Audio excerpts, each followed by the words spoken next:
Nimeshanand ji? हाँ, Yes, start.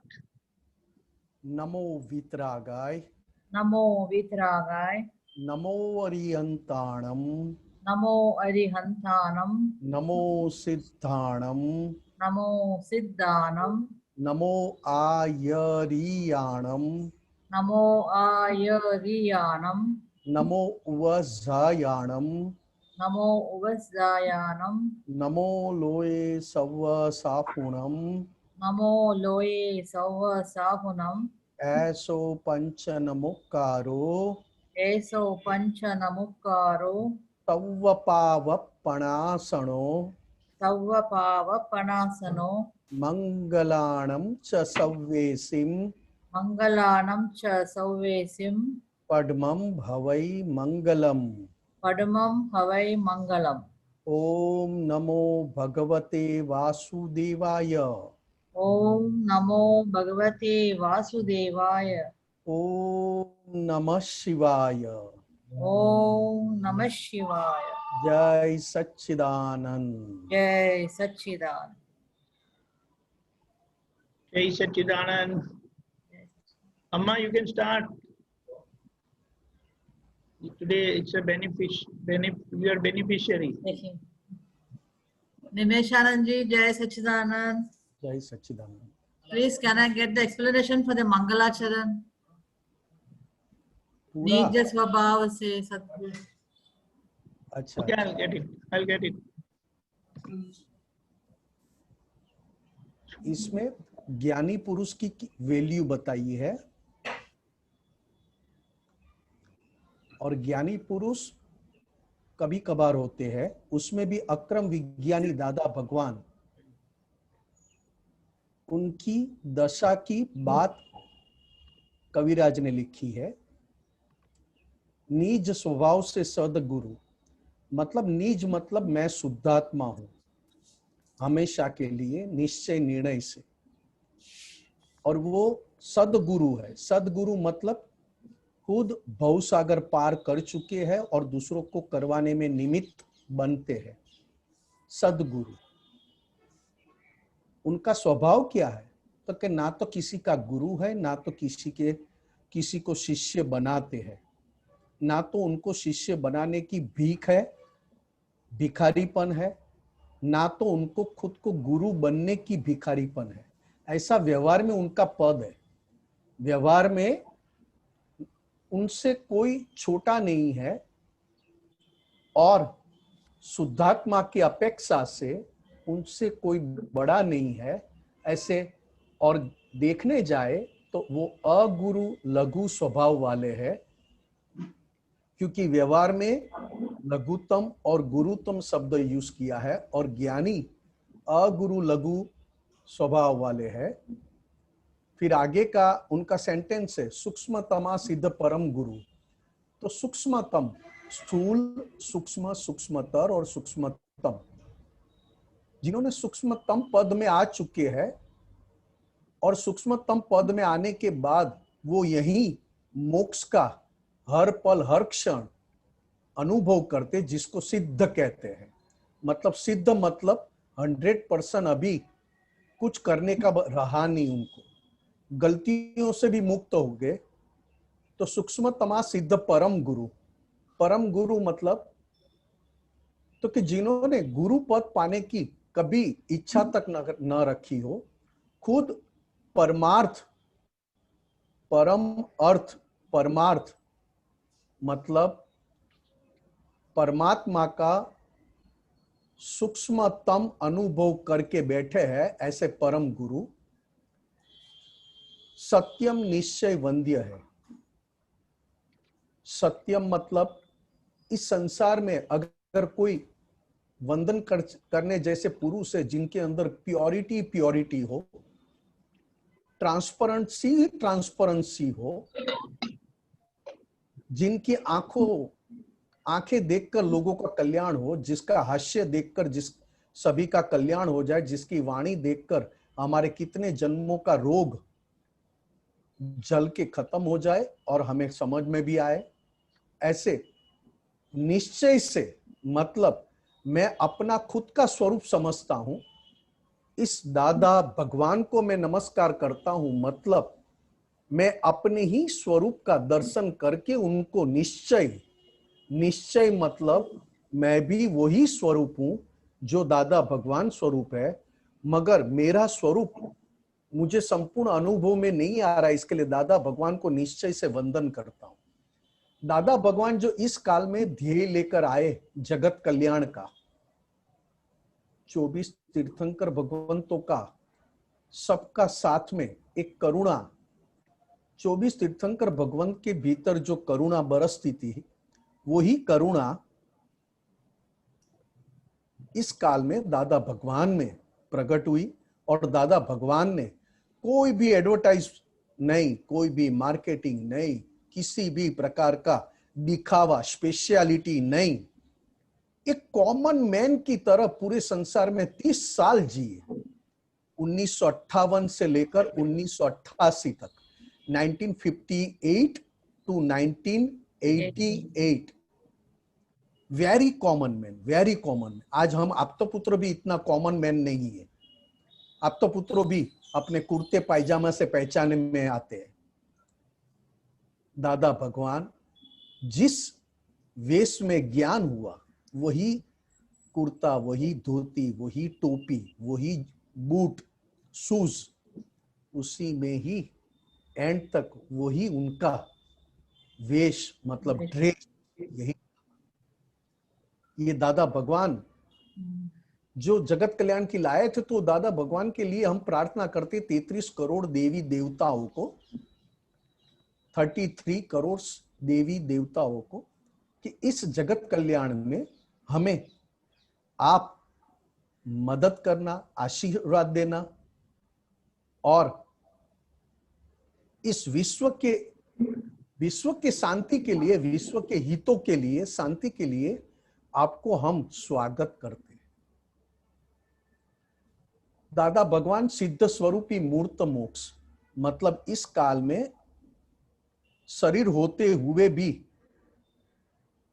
सब कुछ संसार की सभी जिम्मेदारियां होते हुए भी, उस दादा भगवान को कहीं पे भी किसी भी प्रकार का संसार का दाग लगा नहीं था।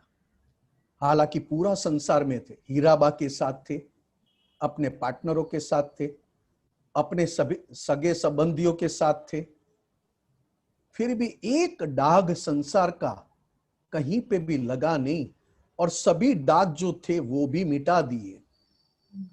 ऐसे मूर्त मोक्ष मतलब शुद्धात्मा जो हमें दिखाई नहीं देता है, अमूर्त है, वो अमूर्त शुद्धात्मा मोक्ष स्वरूप है। मगर ऐसा ही स्वरूप जब मन, वाणी, काया पूरे शरीर में, 5 इंद्रियों में जब खुला दिखाई दे, उसको मूर्त मतलब स्टेच्यू, मूर्ति, मूर्त मोक्ष मतलब अंबालाल मुर्जीभाई पटेल ये चमड़े की आंख से दिखाई देने वाले साक्षात परमात्मा थे,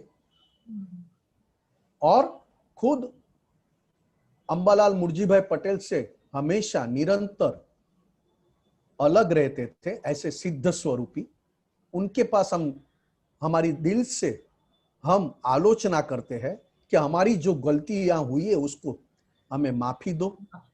हमने जो जो गलतियां की है, जो आपको भी नहीं बताई और सभी से छिपाई है, और अभी भी करते आ रहे हैं, आप मिलने के बाद भी आपकी वैल्यू समझ में नहीं आई, मगर गलतियों करने की हमें आदत अभी भी छूट नहीं रही, क्योंकि हम गलतियों के पक्ष में है, तो हमें माफी दो। जो व्यवहार लाए हैं उस व्यवहार में हमें सद्बुद्धि दो।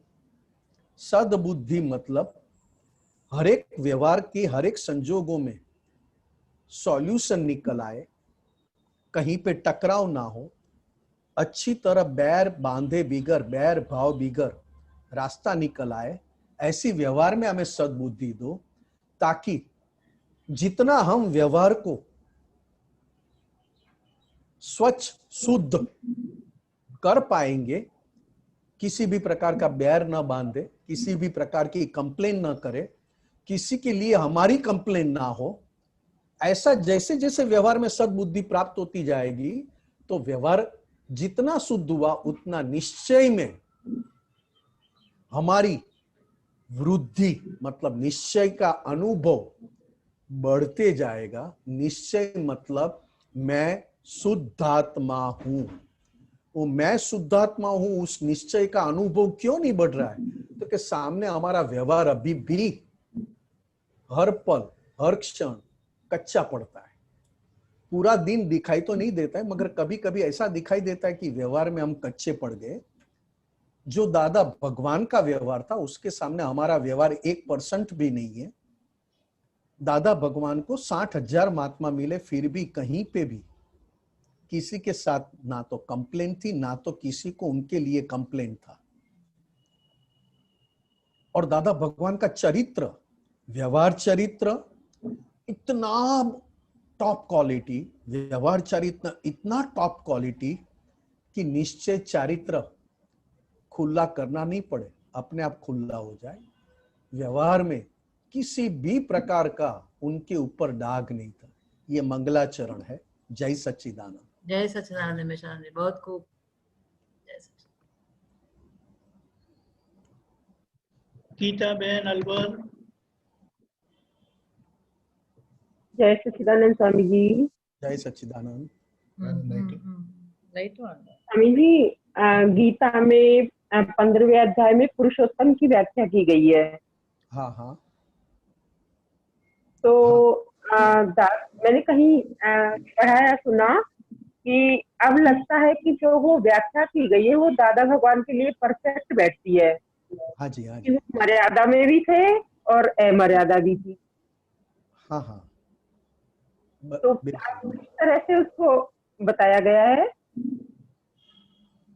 क्या कह रहे हो? किस तरीके से उसको बताया है? बस वही है, आपने जो समझा ना वही है पुरुषोत्तम। सभी पुरुषों में, सभी मनुष्य में उत्तम से उत्तम, पवित्र से पवित्र पुरुष पुरुषोत्तम। व्यवहार में भी संपूर्ण प्योर, और व्यवहार में संसार में रहते हुए भी संपूर्ण पवित्र, संपूर्ण प्योर, और किसी भी प्रकार की दृष्टि में उनकी जो दृष्टि थी उसमें राग और द्वेष बिल्कुल नहीं खड़े हुए थे। उसको पुरुषोत्तम कहते हैं। और वो पुरुषोत्तम इस काल में दादा भगवान को हम बहुत अच्छी तरह बता भी सकते हैं, समझा भी सकते हैं, और दादा के गुणों की बात भी कर सकते हैं। क्योंकि दादा भगवान गुणों से उनकी पूजा हुई, गुणों से उनके नमस्कार हुए, गुणों से उनके आरतियां की है। शरीर की आरतियां नहीं की है। ना तो भीतर के दादा भगवान किसी ने देखा था, ना तो भीतर के दादा भगवान देखा था, ना तो हमने उनके शरीर की आरती की। मगर शरीर और आत्मा के बीच में ऐसा पवित्र व्यवहार, ऐसा पवित्र गुण, ऐसा पवित्र चारित्र जो कभी सोचा तक नहीं था। ये देखने के बाद आपके शास्त्र के हिसाब से उसको पुरुषोत्तम कह सकते हैं। बाकी दादा भगवान इस ब्रह्मांड के मालिक कह सकते हैं हम। जय सच्चिदानंद। जय सच्चिदानंद। जय सच्चिदानंद। जय सच्चिदानंद। और अरिष्ट सूर्या। जय सच्चिदानंद स्वामी जी। हाँ जी, जय अरे सच्चिदानंद। आप आ गए, चलो बढ़िया बढ़िया सवाल पूछो। स्वामी जी, जैसे मैं कोई गेम खेलता हूँ तो मेरे को भाव आते हैं कि फाइटिंग वाला गेम खेलता हूँ। हाँ हाँ तो जैसे कि फाइटिंग वाला तो दूसरों को मारने वाला होता है, तो अपने तो कर्म बनते हैं ना, तो उसको दूर कैसे करें? नहीं नहीं, कर्म तो नहीं बनते बेटा, इतना लंबी बात मत करना। कर्म तो नहीं बनते, मगर हमारी आदत किसी को मारने की हो जाती है। क्योंकि हमारे अंदर ये मारा मारी का गेम खेलना मतलब हमारे अंदर भी किसी को मारने की बात लेकर आए हैं हम, तब जाके तो ये गेम इकट्ठी हुई। और ये गेम हम ज्यादा मारा मारी के जनून में चले जाते हैं। इसके लिए दादा भगवान ने एक ही कहा, प्राप्त मन वचन काया से इस जगत के किसी भी जीव को किंचित मात्र भी दुख ना हो, ना हो, ना हो। हे दादा भगवान, ये मेरी प्रार्थना स्वीकार करो।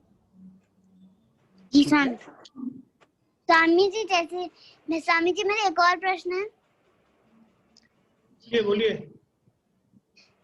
जैसे कि मेरे को ना बहुत ज्यादा एक्साइटमेंट होती है पहले कि जैसे हमारा भी नया घर बन रहा है, तो मैं सोचता हूँ वाह उसमें कितने मजे आएंगे, अभी बन जाना चाहिए वो तो यार, बहुत देर बाद बनेगा वो तो ऐसे। हाँ, तो ये एक्साइटमेंट बहुत रहती है उनको कि हमारा नया घर बन जाए। अच्छा है ना, अच्छा है। वहां जाके ये हमने जो प्रार्थना बताई दादा भगवान की, मैम स्वामी जी, मैं सब चीज पहले ही सोच लेता हूँ। हाँ JBL आएगा, मैं तो फोन मंगवाऊंगा, बहुत अच्छी होगा वो तो। हाँ ठीक है बेटा, अच्छा है, कोई बात नहीं, मगर उधर नए घर में जाते ही ये दादा भगवान की प्रार्थना करते रहना।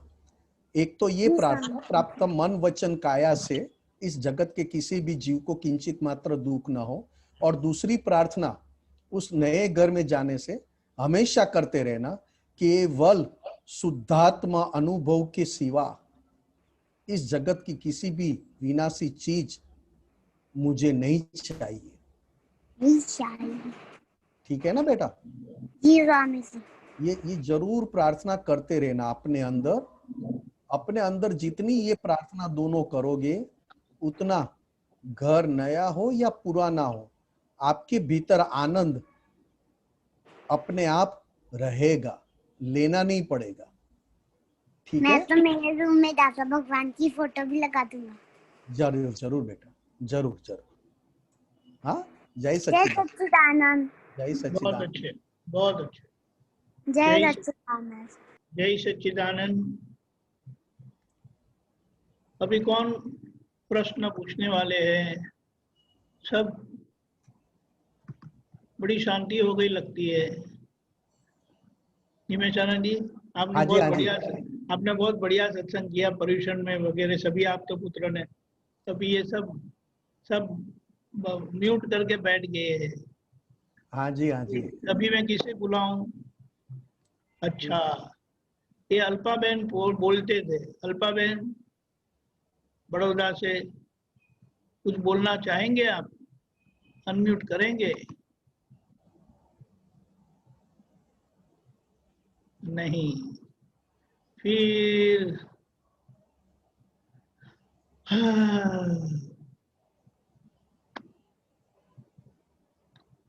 गीता बहन आपके प्रश्न अच्छे होते हैं, आप बोलिए।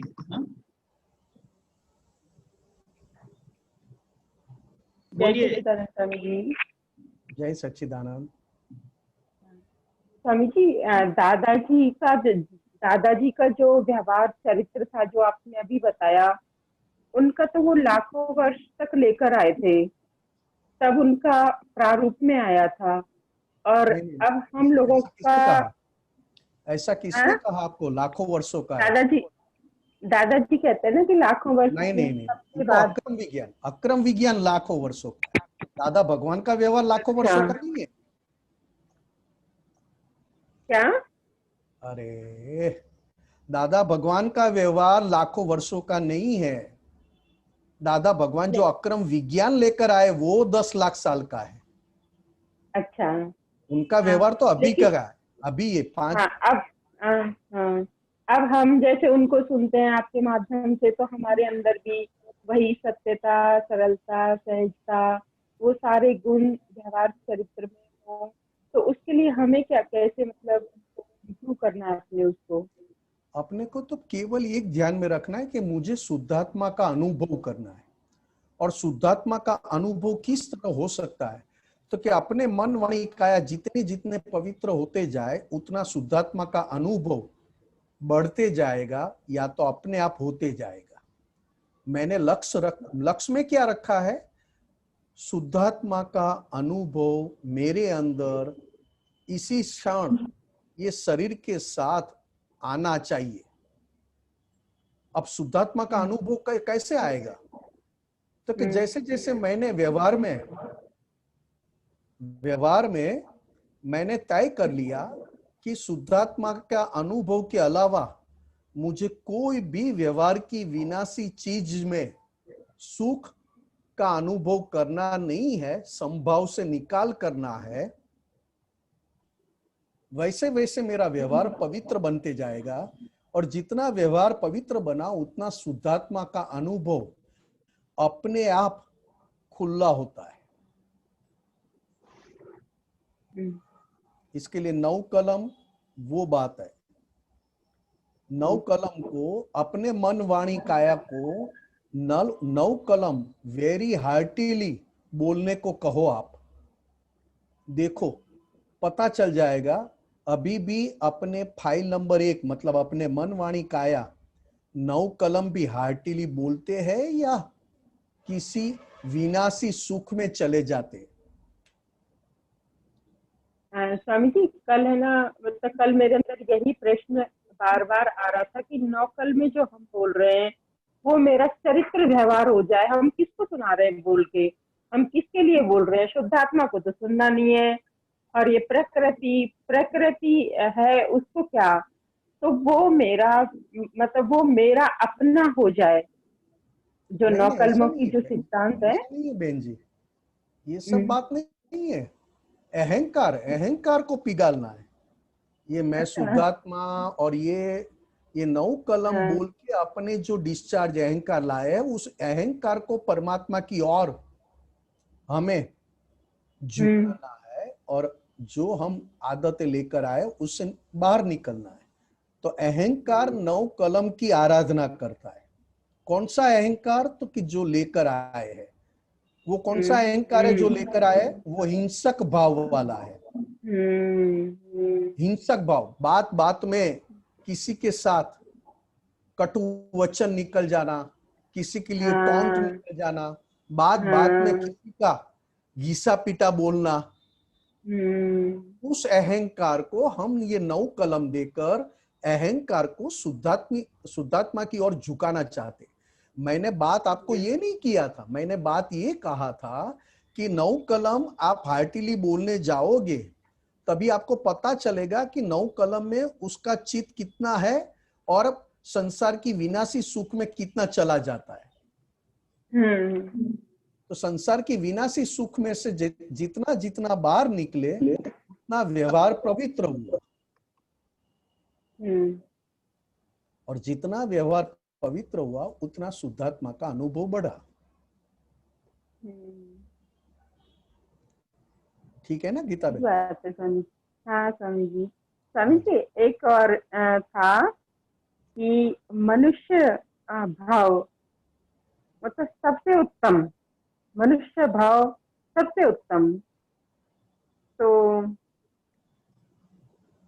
तो मनुष्य भाव का की कद्र माना हम कहाँ और कैसे करें? नहीं, ऐसा तो अभी रहा नहीं ना। ये ज्ञान लेने के बाद तो रहा नहीं।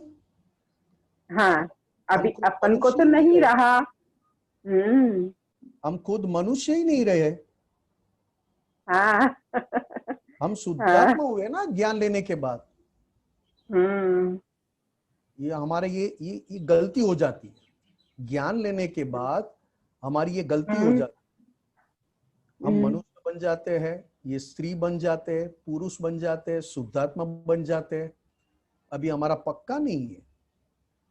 ज्ञान लेने के बाद मैं शुद्धात्मा हूं, दादा भगवान जैसा, सिमंदर स्वामी परमात्मा जैसा, श्री कृष्ण भगवान जैसा। बाकी जो मन वचन काया है वो दादा भगवान की आज्ञा से उस मन वचन काया में मैं बीज डालते जाऊं ताकि 1 या 2 भव में बाहर से भी मैं पवित्र होकर छूट जाऊं। ये आप जो प्रश्न पूछ रहे हो वो तो सांसारिक मनुष्य भाव और मनुष्य जन्म। मनुष्य भाव श्रेष्ठ है ऐसा नहीं, मनुष्य जन्म श्रेष्ठ है। मनुष्य जन्म श्रेष्ठ क्यों कहा है? तो कि मनुष्य जन्म से आप परमात्मा की पहचान भी कर सकते हो और चाहो तो 4 गतियों में घूमने का रास्ता भी मनुष्य जन्म से ही स्टार्ट होता है। क्योंकि मनुष्य जन्म एक चौराहे पे खड़े हम, जंक्शन चौराहे पे खड़े हैं, किस तरफ जाना है वो मनुष्य जन्म में उनकी खुद की नीयत से पता चलता है। तिर्यंच गति में जाना है, नरक गति में जाना है, देव गति में जाना है या मनुष्य गति में जाना है। इसके लिए मनुष्य जन्म बहुत श्रेष्ठ क्यों कहा? तो कि मनुष्य में से ही चारों गति में भटकने का रास्ता खुला है और मनुष्य में ही परमात्मा की पहचान करके चारों गति से मुक्त होने का रास्ता भी मनुष्य जन्म में है। वो हमें प्राप्त हो गया। हमें जन्म मरण से हम मुक्त हो चुके, कंप्लीट मुक्त हो चुके। अभी हमारा जन्म भी नहीं है और हमारा मरण भी नहीं है। अब जन्म और मरण लेने वाले कौन है? तो कि वो अभी भी डिस्चार्ज अहंकार में जो आदतें पड़ी है और डिस्चार्ज अहंकार में हिंसक भाव के अधीन जो आदतें लेकर आए हैं, उसको पवित्र बनाने के लिए 1, 2, 5 भव जन्म मरण अहंकार को लेना पड़े, ना कि हमें। ठीक है, अहंकार को लेना पड़े। हाँ, अहंकार मतलब जो नाम दिया है, जैसे मेरा नाम है निमेश भाई, तो निमेश भाई वही अहंकार है। मगर कौन सा अहंकार? ये ज्ञान लेने के बाद निकलता हुआ, मतलब चार्ज किया हुआ डिस्चार्ज हो रहा है। वो डिस्चार्ज मैं कर नहीं रहा हूं, वो डिस्चार्ज अपने आप हो रहा है। मतलब व्यवस्थित शक्ति के अधीन डिस्चार्ज हो रहा है। मगर उसमें मुझे कहां कहां कितनी जागृति रही, जितनी जागृति ज्यादा रही डिस्चार्ज अहंकार के ऊपर, उतना उतना मेरा डिस्चार्ज अहंकार पवित्र बन गया। और जहां जहां मेरी जागृति नहीं रही और उस डिस्चार्ज अहंकार में मैं भी अंदर आ चुका, तो उतना वापस मुझे 1 भव 2 भव 3 भव में प्योर करके मुझे छूटना पड़ेगा। स्वामी जी, दादाजी मिले तो ही ये सब संभव हो पाया ना। हमें ये अपनी कद्र हमें तभी हुई, हमें पता ही तब चला कि हम वास्तव में हैं ही क्या। इसके लिए मैंने पहले कहा, ज्ञान और अज्ञान हमने प्राप्त कर लिया ना। मनुष्य जन्म किसके लिए है? तो हमने ज्ञान प्राप्त किया और शुद्धात्मा प्राप्त किया, यही मनुष्य जन्म का लक्ष्य है। वो हमें प्राप्त हो चुका। वही तो ना। और दादा भगवान वो तो 10 लाख साल के बाद अक्रम विज्ञान लेकर आए। इसके लिए हम घर में बैठे आराम से ये सत्संग कर सकते हैं। कुछ भी त्याग किए बिगर, कुछ भी छोड़े बिगर, किसी भी प्रकार का नियम रखे बिगर हम आराम से सत्संग सुनते हैं। जो प्रश्न बुद्धि में आए वो पूछ सकते हैं। जो भी पुरुषार्थ करना हो तो करते हैं, नहीं करना हो तो नहीं करते हैं। क्योंकि ये अक्रम विज्ञान में किसी भी प्रकार का नियम कायदा नहीं है। केवल दादा भगवान की कृपा से हमें शुद्धात्मा पद प्राप्त हुआ है। इसके लिए कहते हैं ना कि मैंने तो कुछ नहीं कमाया, मगर मेरे पिताजी मेरे लिए इतना ढेर सारा रख के गए कि मेरी पूरी जिंदगी निकल जाए। मगर मुझे समझना है कि मैंने कुछ नहीं कमाया है, मगर मेरे पिताजी जो भी रख के गए हैं उसको कैसे मैं खर्च करूं, या तो उसको मैं कैसे यूज करूं ताकि वापस मुझे पछताना नहीं पड़े, गिरना नहीं पड़े, या तो मैं अपने आप को धोखा न दे जाऊं। क्योंकि मेरे पिताजी ने ढेर सारा रख के गए मेरे लिए। इस तरह भगवान की कृपा से हमें शुद्धात्मा पद मिलना, मतलब पूरी ब्रह्मांड में ये पद मिलना, मतलब खूब बड़ा आश्चर्य है। 33 करोड़ देवी देवता भी हमें नमस्कार करते हैं और हमें आशीर्वाद भी देते हैं कि आप आगे बढ़ो। मगर दादा भगवान की कृपा से प्राप्त हुआ है। इसके लिए कहीं पे वैल्यू होती है और कहीं पे वैल्यू नहीं कर पाते हम। कि अगर हमारी मेहनत से हमें ये प्राप्त हुआ होता तो हमें पता चल जाता कि शुद्धात्मा प्राप्त करना इसकी वैल्यू क्या है। नहीं स्वामी जी, इसकी बहुत बहुत वैल्यू है, बहुत वैल्यू है। इसके लिए तो कहते हैं कि दादा भगवान, उसकी कीमत अभी भी आज भी हम करना नहीं जानते हैं। अगर दादा भगवान की कीमत कर दी तो हमने सिमंदर स्वामी भगवान की भी कीमत कर दी। दादा भगवान के लिए जितना अहो अहो अहो अहो होता जाए उतना ही सिमंदर स्वामी परमात्मा के लिए भी हमारे भीतर अहो अहो होता जाएगा, क्योंकि बहुत करीब है दादा भगवान और सिमंदर स्वामी। और हमें भी अंतर नहीं रखा, दादा भगवान ने खुद के साथ भी अंतर नहीं बनाया और दादा भगवान ने हमारा सिमंदर स्वामी के साथ भी अंतर नहीं रखा, बहुत करीबी रिश्ता बना दिया। उस करीबी रिश्ते को निभाना है कि आज सिमंदर स्वामी भगवान है, दादा भगवान है, तो उनका व्यवहार क्या है? लोगों की तरह है, फिर भी भीतर से तो कहीं पे भी किसी भी प्रकार की भिखारीपन नहीं है। ठीक है ना गीता बहन? स्वामी जी, करुणा के सागर का मूर्त रूप देखने को मिला। हाँ जी, हाँ जी, कितने करुणा के सागर हैं, कितने करुणा के सागर। बिल्कुल। उतने ही आप भी हैं स्वामी जी सब।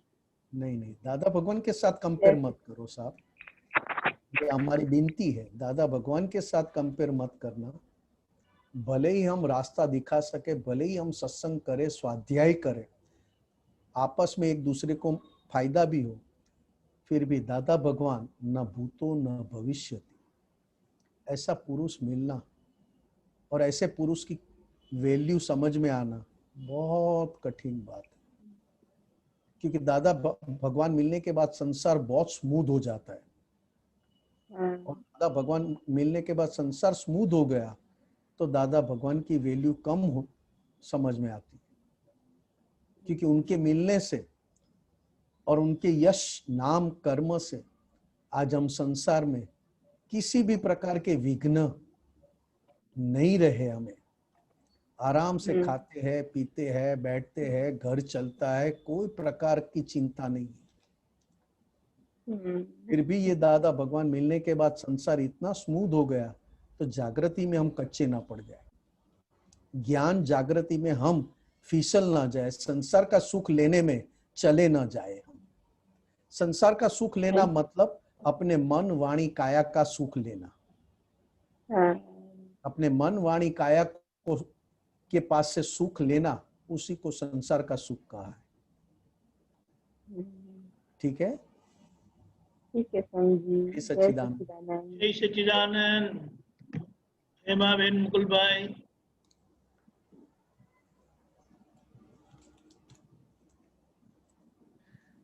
મુકુલભાઈ ને કઈ પ્રશ્ન નથી, હેમાબેન ને જ પ્રશ્ન છે.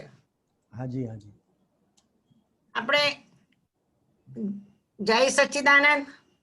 हाँ, जय सच्चिदानंद। દીપકાનંદ જય સચ્ચિદાનંદ. जय सच्चिदानंद। જ્ઞાન મળ્યા પછી આપણે ડિસાઇડેડ જે ભાગ છે એમાં આપણે હાથ નથી નાખવાનો, ડિસાઇડેડ છે એટલે ડિસ્ચાર્જ જ છે. અને ડિસિઝનમાં આપણે હાથ પુરુષાર્થ કરવાનો છે, જે ડિસિઝનમાં કરવાનો છે પુરુષાર્થ એ.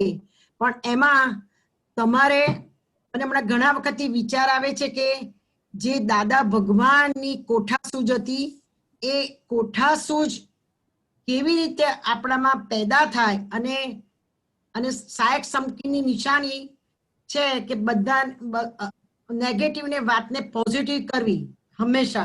અંદર આપણે લઈને જ આયા છે બધું નેગેટિવ નેગેટિવ નેગેટિવ લઈને આયા છે, પણ અંદર પહેલા પોઝિટિવ થાય તો બહાર પોઝિટિવ થાય એવું હેમાબેને સમજાય છે. કોઈ પણ વ્યક્તિ મળે, કોઈ પણ મળે, એકલા બેઠા હોય તોય નેગેટિવ આવે તો એને પોઝિટિવ કરવું એટલે ઓપિનિયન સ્વરૂપમાં પોઝિટિવ કરવું એ કઈ રીતે જરા સૂક્ષ્મ સમજાવો ને. આ બધું મારી મથામણ છે. मेरे ख्याल से जो हिंदी भाषी उनको ये क्वेश्चन समझ में आया हो कि नहीं, मुझे नहीं पता है, क्योंकि ये थोड़ा ब्रीफ कर दो ना। ये लंबा क्वेश्चन है। पहले तो उन्होंने कहा कि डिसाइडेड भाग और डिसीजन भाग, बाद में उन्होंने कहा कि कोठासूझ, और तीसरा उन्होंने कहा नेगेटिव का पॉजिटिव कैसे करना। ये 4 बातें उन्होंने अलग अलग रूप से इसमें लिया है। एक्चुअल में ये ज्ञान लेने के बाद अगर आपने ज्ञान नहीं लिया है तो जितनी कम टकराव में आओगे उतनी कोठासूझ आपकी बढ़ेगी। और कम टकराव में आना मतलब नेगेटिव से पॉजिटिव होना। ये सबसे बड़ी बात है। अब टकराव में आने के जो संजोग है वो डिसाइडेड है, और मुझे टकराव में नहीं आना है, और उस टकराव में नहीं आने के लिए मैं जो भी रास्ता चुन रहा हूं वो मेरा डिसीजन, मतलब मेरे खुद के हित में है और दूसरों के हित में भी है। ऐसे अंदर से ऐसे आंसर और ऐसा सॉल्यूशन मिलता जाता है। अब ज्ञान ले लिया है हमने, ज्ञान लेने के बाद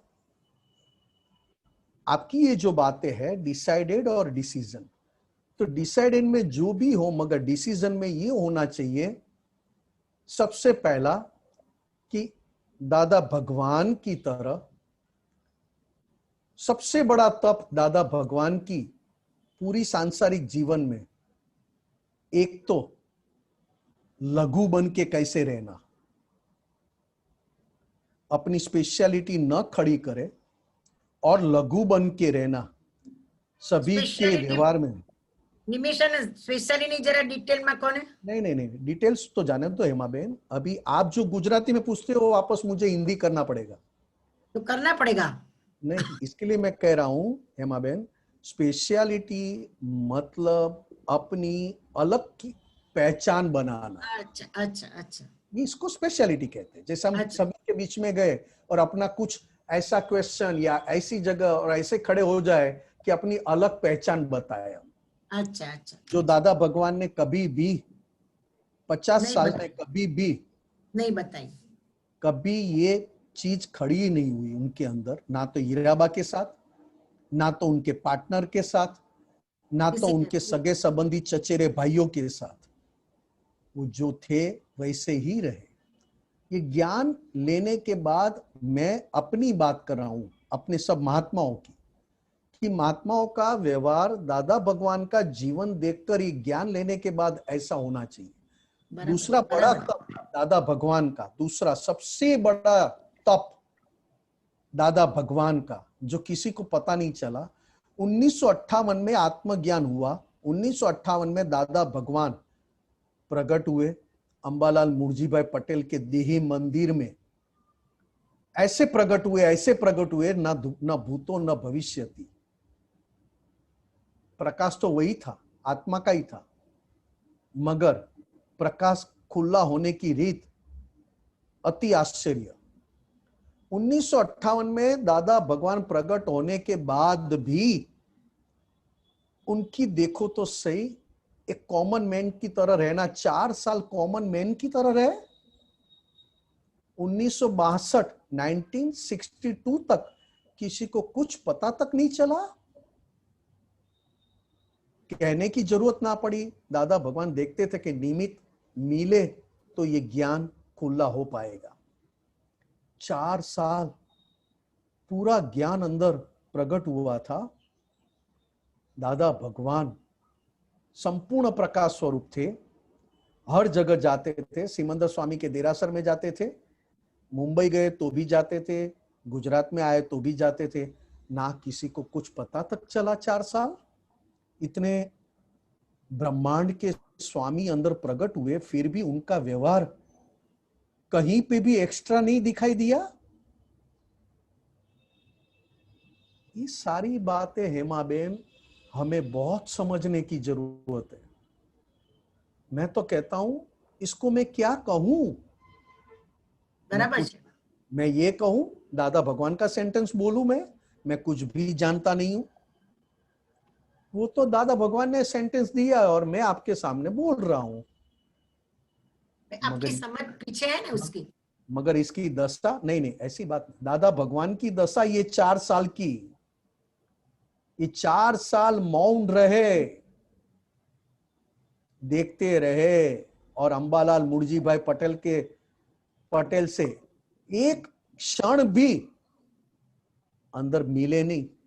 अंबालाल मुर्जीभाई पटेल के साथ भी पड़ोसी धर्म बजाया, भले ही 4 साल में किसी को कुछ पता ना चला, क्योंकि परमात्मा प्रकट हो गए थे, दादा भगवान साक्षात हो गए थे। अब ये बात आप समझो तो कौन सा जगत कल्याण करना चाहोगे, कौन सी कोठा सूझ आप यूज करना चाहोगे, कहां नेगेटिव का पॉजिटिव करना चाहोगे, जब ये बात समझ में आ जाए दादा भगवान के गुणों की, બધા कैसे પ્રશ્નો જવાબ આવી ગયો. एक मिनट, दादा भगवान के कैसे गुण जो 24 तीर्थंकर भगवान को के साथ भी न दिखाई दे, ये आप समझने की एक बात है। ये 24 तीर्थंकर भगवान के साथ रहूं फिर भी ऐसे गुण मुझे नहीं दिखाई दे, वैसे गुण इस काल में दादा भगवान ने खुद ने बताया, हम तो देख नहीं पाते थे, उन्होंने बताया, तब पता चला कि कैसे रहना है। ये ज्ञान लेने के बाद भी आज कहीं पे भी कोई नहीं, तो आज उन्होंने नेगेटिव का पॉजिटिव क्या हुआ, टकराव क्या हुआ, डिसाइडेड भाग को क्या किया, डिसीजन वाले भाग को क्या किया। देखो उनका जीवन चरित्र। 1962 में भावी तीर्थंकर चंद्रकांत भाई साहब मिलना, वो भी एक ऐसा संजोग बनना, मिलने गए नहीं थे वो, ऐसा हॉस्पिटल में जाना, उनके पिता की खबर निकालना और वहां पे बैठे बैठे ये चंद्रकांत भाई का पढ़ना और ये बात होनी थोड़ी, और चंद्रकांत भाई का पीछे पीछे दूसरे दिन दादा भगवान को मिलने आना। आप देखो ये क्या है, कौन सा डिसाइडेड भाग है और कौन सा डिसीजन वाला भाग है, ये कौन सा कोठा सूझ है और कौन सा नेगेटिव का पॉजिटिव है। ये सारी बातें ना तो नेगेटिव है, ना तो पॉजिटिव है, ना तो कोठा सूझ है, ये तो शुद्ध चारित्र और शुद्ध दृष्टि की बात बता रहा हूं मैं। बराबर बराबर बराबर। शुद्ध दृष्टि मतलब सामने जो आया उसके प्रति राग नहीं है और सामने जो आया उसके प्रति द्वेष नहीं है। कहते कहते सहज रूप से निकल गया कि ये तेरा दादा ही भगवान है। इसकी आंखों में देख,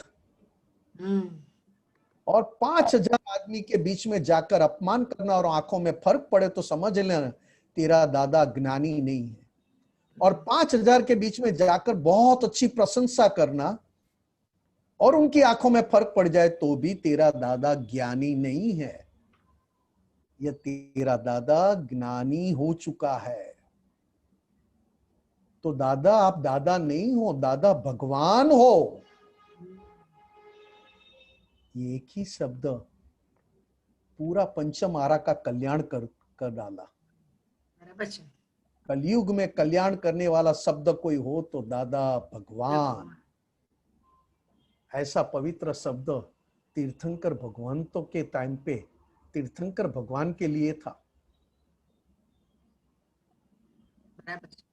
ठीक है हेमा बेन?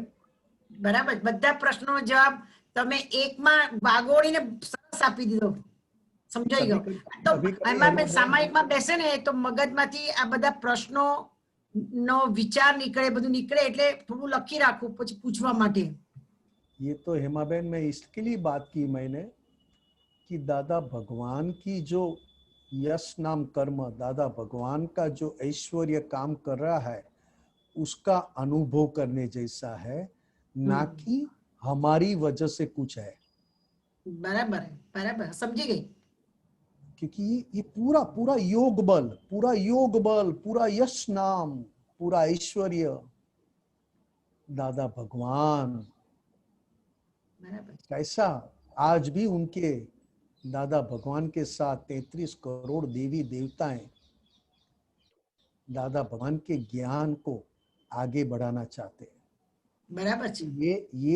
ये व्यवहार विज्ञान, मतलब ये दादा भगवान के थ्रू जो विज्ञान जगत के लोगों को प्राप्त हो जाए तो अपने आप व्यवहार में सुखी हो गए, और जो व्यवहार में सुखी हुए उसको आत्मा की ओर जाना आसान हो जाए। बराबर। क्योंकि विज्ञान से व्यवहार में सुखी हुए हैं, पुण्य से व्यवहार में सुखी नहीं है। पुण्य से आज इस काल में ऐसी किसी की भी पुण्य नहीं है कि व्यवहार में वो सुखी रह पाए। क्योंकि पुण्य तो बहुत अच्छी है मगर नियत નિયત, દાનત, ગુજરાતીમાં દાનત, हिंदी में नियत, वो बहुत इतनी बिगड़ा हुआ है, नियत इतनी खराब है कि पुण्य का भी आनंद ले नहीं पाते हैं, और नियत इतनी नीचे गिरी हुई है कि मैं पुण्य से भी सुखी नहीं रह पाता हूं। ये इस काल के जीवों का लक्षण है। तो दादा भगवान ने महात्माओं को क्या किया? क्या है दादा भगवान की बात? तो कि दादा भगवान ने महात्माओं को पाप और पुण्य दोनों से मुक्त कर दिए। मुक्त कर दिया। ना तो पुण्य का सुख आए, ना तो पाप का सुख आए, मगर ऐसा सुख आए कि पुण्य भी हमको सैल्यूट करे और पाप भी हमको नमस्कार करे। ऐसी महात्माओं की दशा बना दी कि ये संसार का किसी भी प्रकार का सुख न होते हुए भी महात्मा सभी के मुख के ऊपर इतना तेज, इतना लावण्य ऐसा क्यों है? क्योंकि महात्मा दादा के ज्ञान से अभी आनंद ले रहे हैं और जी रहे हैं। बराबर। एक प्रकार है पुण्य से सुख में आना और एक प्रकार है ज्ञान से, मतलब दादा का दिया हुआ विज्ञान से हम सुखी रहना, यानी आनंद में रहना, परमानंद में रहना। अभी टाइम ऐसा है कि इतनी अच्छी पुण्य होते हुए भी एक भी संसार में एक भी मनुष्य अपने आप को सुखी नहीं कह सकता है, वो दूसरे को देखता है। तो दादा भगवान ने महात्माओं को दूसरों को देखने का बंद ही कर दिया। और देखना है तो क्या देखना है? तो कि शुद्धात्मा देखो, उसके अलावा सब विनाशी, सब विनाशी। और विनाशी को क्या देखना? गलन। विनाशी मतलब गलन, पूर्ण गलन। हाँ, तो मुझे तो पूर्ण गलन बिगर वाला आइटम देखना है, तो कि सब में शुद्धात्मा देखो, उसके अलावा कुछ देखने की जरूरत नहीं है। क्योंकि आपके जैसा, दादा भगवान के महात्माओं के जैसा इस संसार में कोई पुण्यशाली है ही नहीं। सबसे बड़े पुण्यशाली, श्रेष्ठ पुण्यशाली दादा भगवान के कल्याणधारी, संकितधारी महात्माओं। क्योंकि आज भी दादा भगवान शब्द के ऊपर जी रहे हैं। दादा भगवान की बात करते करते अपने आप को आनंद में रखते हैं और खुद को रुलाते भी है कि कैसे पुरुष मिले और कहाँ मेरी खुद की औकात, मेरी औकात क्या और मुझे मिले कौन। एक तरफ दादा भगवान की गुणों की बात, दादा भगवान की दशा की बात करके करते खुद को आनंद में रखते हैं, और दूसरी तरफ खुद को रुलाते भी है कि मेरी कोई औकात नहीं है, मेरी कोई लायकात नहीं है। और ऐसे पुरुष मिलने पर मुझे थोड़ा बहुत क्वालिटी वाला बना दिया। कैसा क्वालिटी वाला? कभी क्वालिटी जाए नहीं सर। 100% क्वालिटी वाला बना दिया है, मगर 100% में से मुझे 2% क्वालिटी का भी अनुभव हो जाए तो 98% दूर नहीं है। मैं क्या से क्या बन गया। ठीक है हेमा बहन, जय सच्चिदानंद। जय सच्चिदानंद, जय सच्चिदानंद, जय सच्चिदानंद। खूब अद्भुत अद्भुत। जय सच्चिदानंद। जय सच्चिदानंद। हनुमंतराज जी। हाँ, जय सच्चिदानंद। हाँ जी, जय सच्चिदानंद। हाँ, निमिषानंद जी साहब, जय सच्चिदानंद। हाँ जी बोलिए। हमने आपे सुखनी बात करी, हिंदी में बोलेंगे तो अच्छा रहेगा साहब। हिंदी सॉरी। हाँ जी, अभी आपने सुख के बारे में बताया। हाँ जी, हाँ जी। भगवान का एक सूत्र है, वाक्य है, सूत्र है कि सुख, दुख और सुख तो आते ही रहेंगे। हाँ जी, हाँ जी। और वो साइंटिफिक सर्कमस्टेंशियल एविडेंस है। हाँ जी, हाँ जी। दुख सुख वो इफेक्टिव है। हाँ, इसमें हमें कुछ ऐसा कर लेना चाहिए कि कोई इफेक्ट नहीं हो। हाँ हाँ। तो क्या करना चाहिए कि हमें इस पे इफेक्ट ही ना आए? कुछ नहीं करो तो इफेक्ट नहीं आए। हाँ, ये तो सबसे बड़ी बात है। ये करने की बात जो है हनुमंत राय जी। हाँ जी। पहले सबसे बड़ी बात यह है, ये सुख दुख ये जो संसार में है, जी ये सुख दुख होते हुए भी दादा भगवान ने मुझे अनंत सुख का धाम कैसे बनाया? हाँ मैं अनंत सुख धाम ऐसा शुद्धात्मा हूं, हाँ जी ये कैसे बनाया मुझे? मैंने तो कभी इच्छा तक नहीं रखी थी कि मुझे अनंत सुख वाला पद मिलेगा। अनंत सुख, दादा ने अनंत कृपा करके का बनाया। नहीं, अनंत सुख का कंद हूं, अनंत सुख धाम ऐसा शुद्धात्मा हूं, मैं अनंत शक्ति वाला ऐसा शुद्धात्मा हूं। ये मुझे मिला सुख दुख होते हुए भी, और मैं बहुत ही खुमारी, मतलब बहुत ही अंदर की दशा के अधीन मैं बोल सकता हूं मैं अनंत सुख धाम ऐसा शुद्धात्मा हूं। तो हनुमंत राय जी को भी सुख दुख से मुक्त हो जाए, अगर मैं खुद जी मैं अनंत सुख धाम ऐसा शुद्धात्मा हूं, हाँ ये अगर मैं बहुत अच्छी अहिंसक गर्जना के साथ अगर मैं ये सेंटेंस 25 बार बोलूं ना, तो हनुमंत राय जी भी सुख दुख से मुक्त हो जाए साहब। 100%। क्योंकि आपने कौन सा कवच पहना है साहब? दादा भगवान अकर्ता पद वाला कवच पहना है। कौन सा साहब? अकर्ता पद। और अकर्ता पद वाला आपने क्रिया की, हाँ आपने किसी को हिला नहीं, आपने किसी को कंप्लेंट तक नहीं किया, आपने किसी की बात कुछ आपने ये नहीं कहा कि गलत है सही है, आपने सिर्फ ये कहा मैं अनंत सुख धाम ऐसा शुद्धात्मा हूं। या तो मैं खुद हूं हनुमंत राय जी, हाँ जी तो मैं कहूंगा रे सिंहना संतान ने शियाड़ ते शू करी सके, मरणांत संकट में टके ते टेक ना धरनार छे।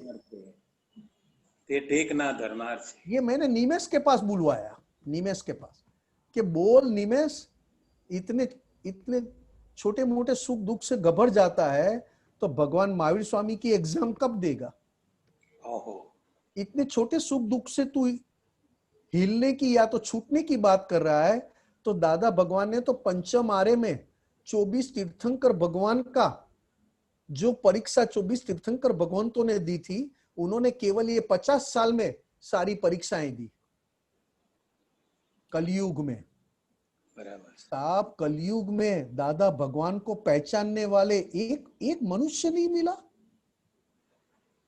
फिर भी दादा भगवान के मुख के ऊपर आंखों में कहीं पे भी कोई फर्क नहीं।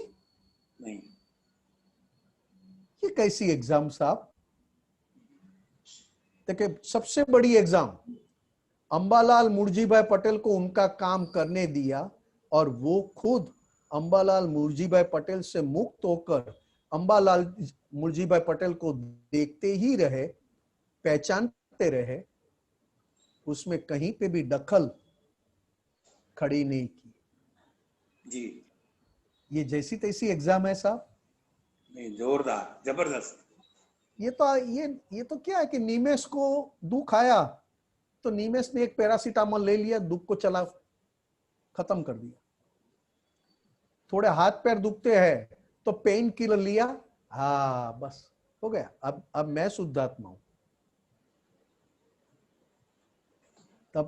तब आप देखो दादा भगवान का जीवन चरित्र देखो, कैसे कैसे तपों से भरा है। और अंतिम तीर्थंकर महावीर भगवान का जीवन चरित्र देखो, कैसे कैसे तपों में से पास होकर केवल ज्ञान में पहुंचे। उसके सामने तो हम आराम से अभी सोफे पे बैठ पर 2 हेडलाइट लगाकर मुख दिखाई दे सबको, क्योंकि मुंह ही ऐसा है बिना तेज वाला, और आराम से घर में बैठे हैं और बातें करते हैं, तीर्थंकर भगवान और दादा भगवान की दशा की बात करते हैं।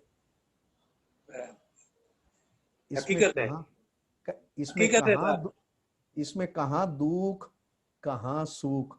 ये तो हम ही की पहचान करने के लिए हम बात करते हैं। सिमंदर स्वामी की बात करते हो तो खुद की पहचान के लिए बात करते हैं हम, कि हमारी खुद की पहचान और बढ़े। सिमंदर स्वामी की बात करते जाओ उतनी खुद की पहचान ज्यादा बढ़े, अच्छा खुद का अनुभव बढ़े। जी दादा भगवान की बात करते, बार बार दादा भगवान की बात करते हैं, तो बात करने से क्या फायदा होता है? खुद का अनुभव बढ़े, बिल्कुल। खुद के शुद्धात्मा का अनुभव अपने आप बढ़े। ठीक है ना साहब? हाँ जी। जय सच्चिदानंद देहपता साहब। जेनी दशा वर्ते देहातीत दादा भगवान ना चरण में हो वंदन अगणित। अगणित अगणित वाह अगणित। वाह। जय जय सच्चिदानंद। सच्चिदानंद। 5 मिनट है, कोई प्रश्न? अरे डॉक्टर अभिनव जी, आपको तो बहुत प्रश्न रहते हैं, बोलिए कि ड्यूटी पर है।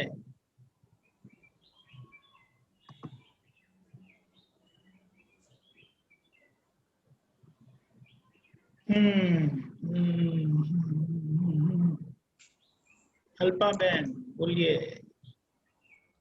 जय सच्चिदानंद। जय सच्चिदानंद। પ્રમાણે નવમાં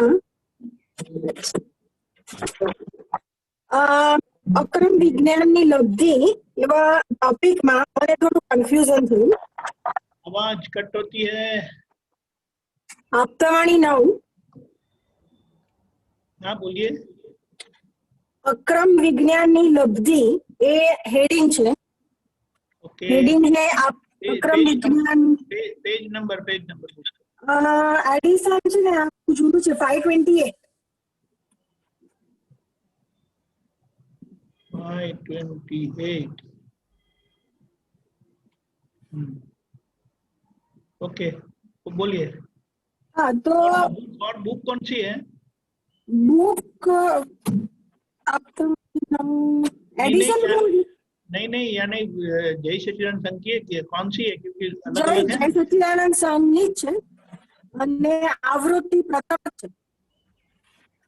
हाँ, फर्स्ट एडिशन जय सच्चिदानंद संघ मुंबई पेज नंबर 508। 528। ओके बोलिए। 528, हाँ। गुजराती में बोलूं चालसी निमिषानंद जी के हिंदी नहीं, आप बोले गुजराती में, वो समझ लेंगे फिर। હવે મેં પ્રશ્ન કરતા દાદાને પૂછે છે કે જ્ઞાન પછી આપની પ્રકૃતિ હજી ઉપશમ ભાવને પામેલી છે, તો દાદા કહે છે કે હા ઉપશમ ભાવને પામેલી એટલે બહુ થઈ ગયું, એટલું આવ્યું ને ઉપશમ ભાવને પામી એ જ મોટામાં મોટો પુરુષાર્થ, આને જ મોટી લબ્ધિ કહેવાય। તો मेरा क्वेश्चन ये है कि उपशम भाव અને ઉપશમ દોષ में फर्क है क्या? उपशम भावने पामेली प्रकृति એટલે શું? सबसे पहले तो दादा भगवान ने हमें दिया है क्षायक शमकित। आप दो बात अच्छी तरह समझ लो। दादा भगवान की कृपा से अक्रम विज्ञान की वजह से हमें क्षायक समकित प्राप्त हो चुका है। क्षायक समकित मतलब 12वां गुण स्थानक। 14 गुण स्थानक होते हैं।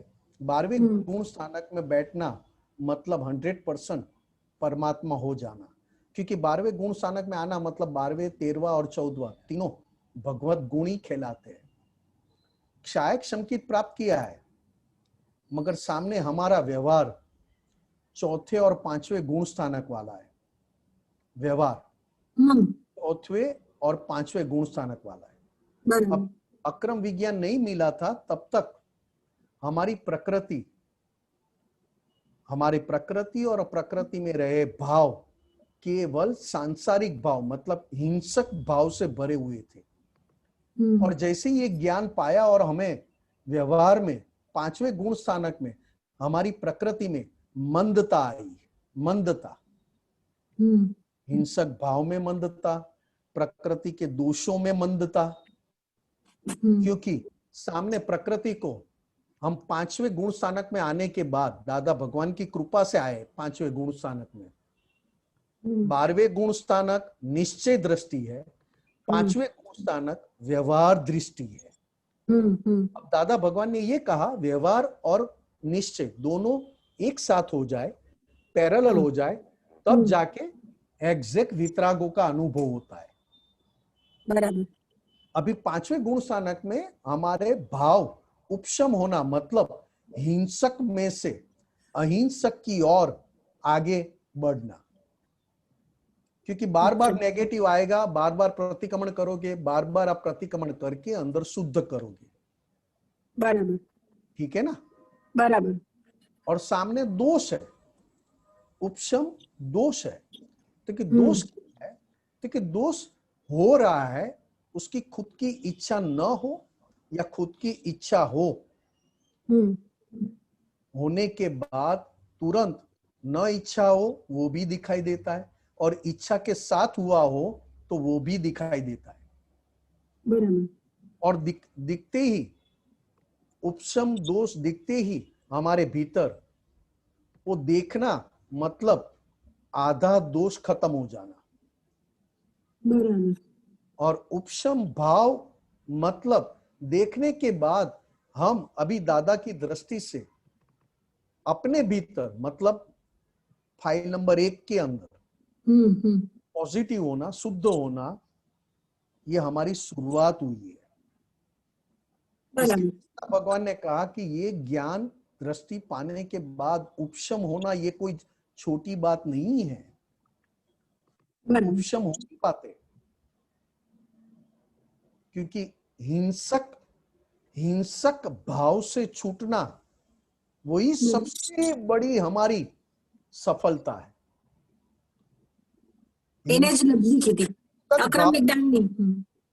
वही अक्रम विज्ञान। हिंसक भाव मतलब मैं निमेष हूं, बराबर।